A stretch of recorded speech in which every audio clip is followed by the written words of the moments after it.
जादुई टोपी। चीकू बंदर और उसका जंगल। एक घने और हरे भरे जंगल में चीकू नाम का एक बहुत ही शरारती बंदर रहता था। चीकू का सबसे बड़ा शौक था सबको परेशान करना और उनकी चीजें चुराकर पेड़ पर चढ़ जाना। एक दिन चीकू ने देखा कि बुद्धिमान उल्लू वाइज आउल अपनी आंखें बंद करके ध्यान लगा रहा है। उल्लू ने अपने सिर पर एक पुरानी लेकिन चमकीली लाल रंग की टोपी रखी हुई थी।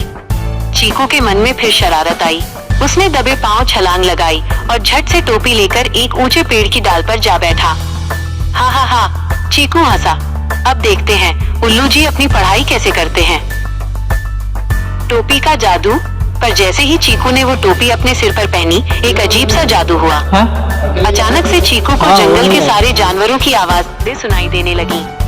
एक गिलहरी रो रही थी, हाय मेरा अखरोट नाले में गिर गया। एक छोटा खरगोश डर रहा था, मुझे रात को अकेले घर जाने में डर लगता है।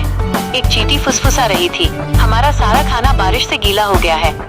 चीकू जो सिर्फ मजाक करना जानता था, अब सबकी परेशानियां सुनकर हैरान रह गया। वो टोपी असल में एक जादुई टोपी थी जो पहनने वाले को दूसरों के दिल की बात सुनने की शक्ति देती थी। शरारत से मदद की ओर। चीकू को पहली बार अपनी शरारतों पर शर्मिंदगी महसूस हुई। उसने तुरंत टोपी उतारी और भागकर गिलहरी की मदद की। उसने नाले से उसका अखरोट निकाला। फिर उसने खरगोश को हिम्मत दी और उसे उसके घर तक छोड़ा। अंत में उसने चींटियों के लिए एक बड़ा पत्ता तोड़कर उनके खाने को ढक दिया ताकि वो गीला न हो। शाम को चीकू ने टोपी वापस उल्लू को दे दी। उल्लू मुस्कुराया और बोला, चीकू ये सिर्फ एक टोपी नहीं है, ये जिम्मेदारी सिखाती है। अब तुम शरारती चीकू नहीं बल्कि मददगार चीकू बन गए हो। उस दिन से चीकू बंदर ने शरारत छोड़कर सबकी मदद करना शुरू कर दिया और जंगल का सबसे प्यारा और मददगार जानवर बन गया।